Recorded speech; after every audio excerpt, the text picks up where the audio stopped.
Interruption, but I'm Mike Wilbon, Tony. Some ski jumpers are reportedly gaining an advantage by injecting hyaluronic acid into their junk to increase its size. Hold on a second. Hold on. I'm with my doctor. It's hyaluronic. Wilbon, you have a spelling on that? No. Like to get some of that. Like to get that. Hyaluronic. How about hycolonic? Not the same thing. No? No, not the same thing. Different effect? Absolutely a different effect. Okay, then. Absolutely different. Do you believe this? Yes. Do you believe this story? Yes. This is like a Florida man. No, I believe this story, and I believe the Florida man stories. I believe all of them. Welcome to PTI, boys and girls. In today's episode, Matthew Stafford is the MVP. The Winter Olympics get underway, and Booger McFarland joins us for 5 good minutes.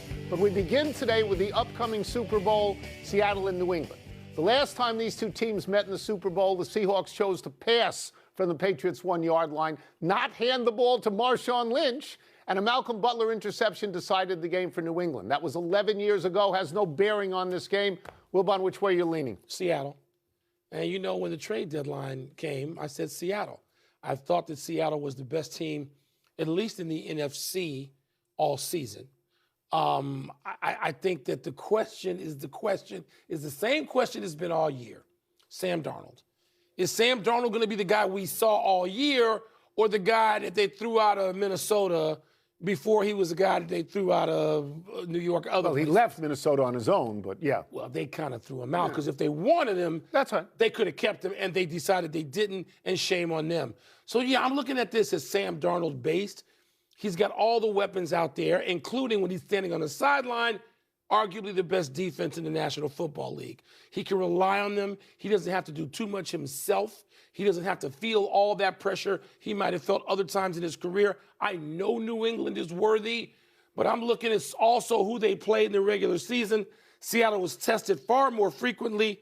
I'm going with the Hawks. Yeah, okay. So I'm going to go off script for a little bit, so bear with me. I'm going to give some congratulations to the NBA.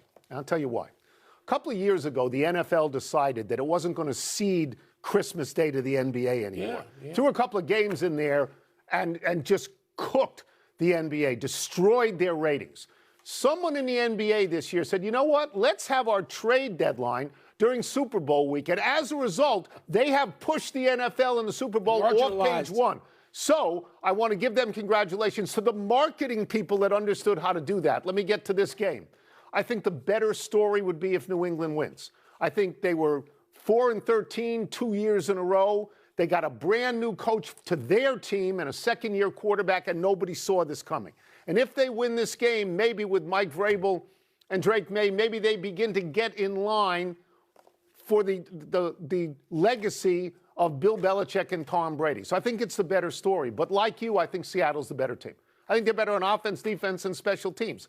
I would be very surprised if New England won by a large margin. I would not be surprised if Seattle won by a large margin because, as you say, Seattle went through the tougher conference, the toughest division in football, and beat them again in the playoffs. They did. So I go with Seattle.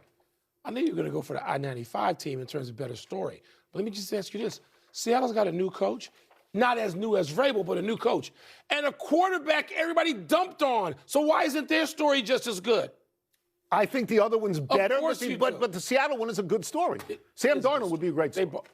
He would be the best story, right? We agree on that? I don't know about that. I just said what I thought would be the best story. Out. I understand. I-95. We could throw you out of this and then bring somebody else in. You'd be the best story. Let's move to last night's NFL honors. Among the highlights, Matthew Stafford edged Drake May for MVP in the closest vote since Peyton Manning and Steve McNair in 2003 shared it. By contrast, Myles Garrett was a unanimous winner of Defensive Player of the Year. My man Larry Fitzgerald, Drew Brees, Luke Kuechly, Adam Vinatieri, and Roger Craig made the Hall of Fame, the running back, not the pitching coach. What news from last night was the most interesting to you? Okay, so the way that you picked Seattle for the last X amount of weeks, I sat here and picked Stafford. Stafford and the Rams. I said the Rams would get the Super Bowl, and I picked Stafford. So I'm not surprised by that. The vote is a little bit closer than I thought, but I'm not surprised by that. And the fact that I think he said he's going to come back next year, I'm good. He's got to come back. Okay, now let's go down the line here. Larry Fitzgerald and Drew Brees are locks for first ballot Hall of Fame. Absolute locks. Adam Vinatieri, in my mind, is the greatest kicker who ever played, certainly the most clutch kicker. And Luke Kuechly had a short career, only 8 seasons, but was dominant. During that time. Dominant. So I am intrigued most by the fact that Roger Craig made the Hall of Fame on that special ballot. Okay? He was the only one on that special ballot. Right. And I would say this, I think he deserves it because I thought he was in already. But I'm wondering about this. You can pick 3 guys on that 5-man special ballot. And if Roger Craig is the only one who got in, that indicates to me that maybe Bill Belichick and Robert Kraft got a lot of votes. Of course, that the other 4 guys, they all may have been bunched together. Yeah. I'd like to see the voting. Nobody got 40, but they all got could have all votes. had L.C. 35 Greenwood, to 40. too. Well, this is the thing. To me, if there was the anti-Patriots bias out there, right, that would have bounced Kraft and Belichick, and I think would have meant that Greenwood and Anderson got in, and that's not what happened. I'm going to get back to at the end of mine to the Hall of Fame. The thing that gets me, Tony, is Myles Garrett, unanimously. Yeah. And, okay, it's deserved. And, Tony, do you know who he joins? How about this small list, and it's a great for a guy who wins it twice, right? Bruce Smith with 2. Joe Green, Mean Joe. Ray Lewis, Reggie White, Mike Singletary. They all got 2. Aaron Donald, 3. Lawrence Taylor, 3. And J.J. Watt, 4. Come on. Yeah, They're all the only ones not in the Hall of Fame are on the way to the Hall of Fame. J.J. Watt, right? Somebody else is probably on the way. Aaron Donald on the way to the Hall of Fame. So there's that, and then there's something don't want to get too emotional. Larry Fitzgerald is a dear and personal friend. I knew Larry Fitzgerald's dad, who was known affectionately as Big Fitz. He's a lot bigger, as you know, than Larry. And to have a guy in your neighborhood whose son makes the Hall of Fame. It's overwhelming. It's so cool. I texted Larry last night, and he's so gracious. He's like, thanks for thinking of me. Like, what else am I thinking of? Yeah. I'm so thrilled. And you know what he's doing today? Thrilled. Playing golf. He's playing 18 he's or 36. golf. That's exactly what golf. he's doing should today. treat. Let's move to the Winter Olympics, which are now ongoing in Italy with the opening ceremony being broadcast tonight. You and I have both covered Winter Olympics. We know how much fun they can be. Everyone knows you're not going to watch the figure skating, Wilbon, so you don't have to say it again. Okay. But outside of figure skating and Lindsey Vonn, who or what intrigues you? You know what, Tony? Got a list? What's that? Do you have a list that you're going to read? I do have a list. It looks like something a waiter would bring out to the table and say, here are our specials tonight. It does, but every year, as you know, we would take a flight to the Winter Olympics or every Winter Olympics, and we would have a list. Yeah. Because we were not going to be slavishly devoted to only American athletes. Right. And so what I've written down, it winds up being maybe sort of some American athletes too. Eileen Gu, who was just a star athlete, and her circumstance for who she represents, we won't get into now, but it's fascinating. There's a Royal Marine in the British forces, Taylor Lawrence. Not Lawrence Taylor. Yeah, Taylor Lawrence, 29-year-old guy. Once again, Royal Marine commander in the British forces. I want to see what he can do. Keisha Love, I want to see an American athlete, 2 sports, UNLV sprinter involved in the Winter Olympics. So there are people who have odd circumstances. That's what I want to see. I'm not going to watch this. We understand you're not going to do that. not. So I am not a skier and I am not a skater. The Winter Olympic sports are pretty much foreign to me. But I learned over a long period of time that I really like watching the bobsled. I like watching the downhill. I like watching the speed skating. I wrote a couple of other things down here. I mean, I like the jumping. Right? And for me, you get to see these things, and I am going to watch the figure skating. Why? Because sometimes somebody comes out of nowhere. You never heard this person's name before, like Oksana Bayul, when she won gold. You know, and so I want to see those things. The charm of the Winter Olympics and the Summer Olympics is they put people in front of you that you have never seen before, and you fall in love with them. Otherwise. You fall in love with them. Yeah. So I remember I was in Lillehammer, and a guy named Johan Olof Kass, he won, I think, 3 speed skating gold medals, right? And for me, I was really impressed by that. Then I later found out he became a doctor. And I was further impressed by that. Speed skating, for me, introduced me to the glorious wins of Bonnie Blair and the agony of Dan Jansen, who had to wait so long to finally win one. There is an Italian speed skater who is going to be in this Olympics. Let me get her name right. Arianna Fontana. She competed at 15 years old in Turin in Italy. She's back in Italy, that's her home country, at 35 years old, and she's only won 11 medals in the Olympics. So if you point her out to me, I want to watch her. Something else I'm going to point out to you, because I know we're going to watch. the hockey, which is Oh, sure. different. Oh, It's sure. different than the NHL. Oh, sure. It's different than any other competition. There's no fighting. It's pure. It's Yep. artistic. It's great to watch. Let's My take a favorite- break. Coming up, we will ask Booger McFarland which of the Super Bowl defenses impresses him more. And Booger. We are fewer than 49 hours away from the kickoff of the Super Bowl, which makes it a perfect time for a visit from our great friend and a two-time Super Bowl winner, ESPN NFL and college football analyst Booger McFarland, wearing a shirt from Jupiter Hills, one of the few courses in South Florida that actually has hills. They got significant hills there. Let's start Wait, with I want to this. know if Booger's wearing a Super Bowl ring. Oh, Do you wearing a have Super either Bowl one of ring? those rings on? I don't have the rings on, but they will be on Sunday night in the Ooh, postgame. Okay, good, that's good. Good. Let's start with this. As an accomplished defensive player yourself, which of these two defenses impresses you more? You know what, Tony? For me, it's got to be the New England Patriots because it's a bunch of no-name guys that have been casted off. You know, you take a look at a guy like Caleb Von Chason, a guy who was drafted by Jacksonville. They said he couldn't play. Look at Carlton Davis. He's gone from Detroit to Tampa. Now he's in New England. I mean, guys, Robert Spillane, like you can go on and on of guys that they said they couldn't play, a bunch of cast-offs, but Mike Vrabel has gotten them there, and he's gotten them to play at an extremely high level.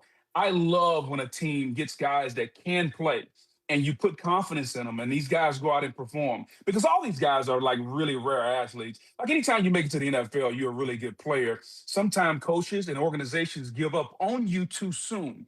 And it's really cool to see a guy like Mike Vrabel, who, oh, by the way, the Tennessee Titans gave up on, which they still had him now, don't you think? And now he is in New England. He was given up on. These players have been given up on, but they are forming one of the really good defenses in our league. And it's really, really cool to see. Like we know about Seattle. They got a bunch of big name guys, first round guys, but it's really cool to see the guys in New England play at the level that they're playing at now.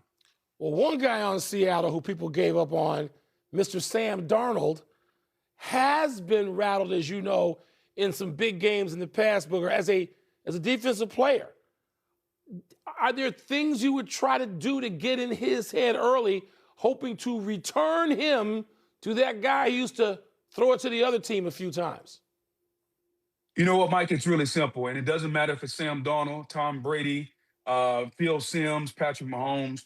Quarterbacks don't like to be hit, man. Like, you don't have to say a bunch of words to quarterbacks. You don't have to talk a lot of noise. You don't have to talk about their mom, their dad. You just hit them in the mouth, and you hit them over and over and over. And when he drops back again, you tell him, hey, I'll be right back. Warren Sapp used to tell the quarterbacks, hey, I'll see you in a few seconds, okay? No problem. I'll be there. And like he and Brett Favre had some of the great wars. And you just get back there and you make them uncomfortable. And like years ago, before they outlawed you being able to fall on the quarterback, you'd hit them and you'd land on them with all your weight. And so not only do you hit them, but you get the double impact of 300 pounds landing on them. And so I think if you're the New England Patriots, you hit Sam Darnold because what happens is you don't want to be hit, so you get rid of the ball sooner and you make the quarterback throw the football before he wants to. And I think if you're Mike Vrabel, and you and your coaching staff are sitting in a private moment, you have to be honest with yourself and say, hey, guys, how do we win this game? And I think Sam Darnold has got to throw the football to the Patriots a couple of times. He's got to throw it before he wants to throw it. And so it's really simple, Wilbon. You hit him in the mouth, and you try to see if you can draw blood at some point. I love that. That's No, that's right? what you live for. I did. I grew up with I understand. the But franchise I loved didn't even have a quarterback. That's right. So we wanted to hit the other guy's quarterback. Booger, Mike Vrabel, Josh McDaniel, and you all participated in Super Bowls. Is experience in them a real thing or something that goes away at kickoff? It is a real thing, and I'll take it to the wheelhouse of all three of us. How many times have we played that golf course that you've played before, and you've probably shot one of your better scores on that golf course before? You got some great memories. You're like, man, I remember hitting that shot. If I hit it there, I know the putt. It's the same way in the Super Bowl. When you've been there and done that, there's a familiarity with understanding what the day is going to be like.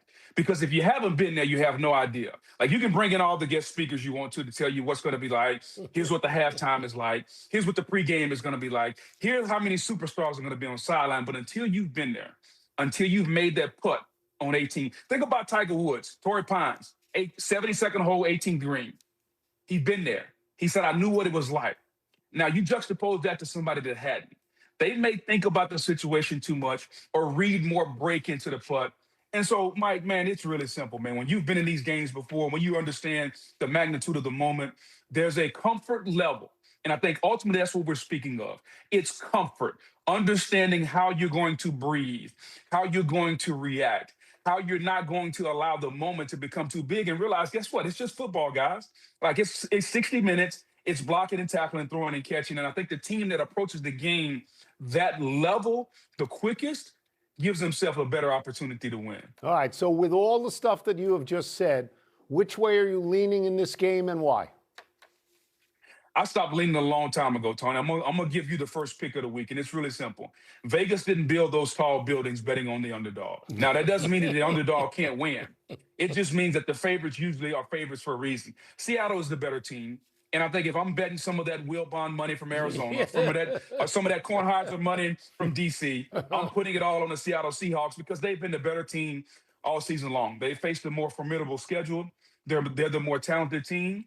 And they should, if this game is played straight up, they should win. But Mike Vrabel and New England are going to try to play this game in the margins. They're going to try to figure out a way to get this game into the fourth quarter. And as we say in golf, if I got a chance on the back nine on Sunday, I'll take it. And I think if you're New England, that's all you can ask for. Yeah. I'm leaning and picking the Seattle Seahawks because they've been the better team. But if this game is in the fourth quarter and it's a one-score game with 7.5 minutes left, all bets are off because Mike Vrabel is just that good a coach. And if it's at that point, that means that Sam Darnold has probably turned the ball over a couple of times. I think it's going to be a really good game if we get it to the fourth quarter, but something tells me Seattle is not going to allow it to be there. Thank you, Booger, as always. That's great. Thanks for a Friday, not your usual. Thank you. Much appreciated. Hey, guys, thank you. It's been a great year, and I look forward to being on the golf course with you guys soon. Good. Okay, good. Let's take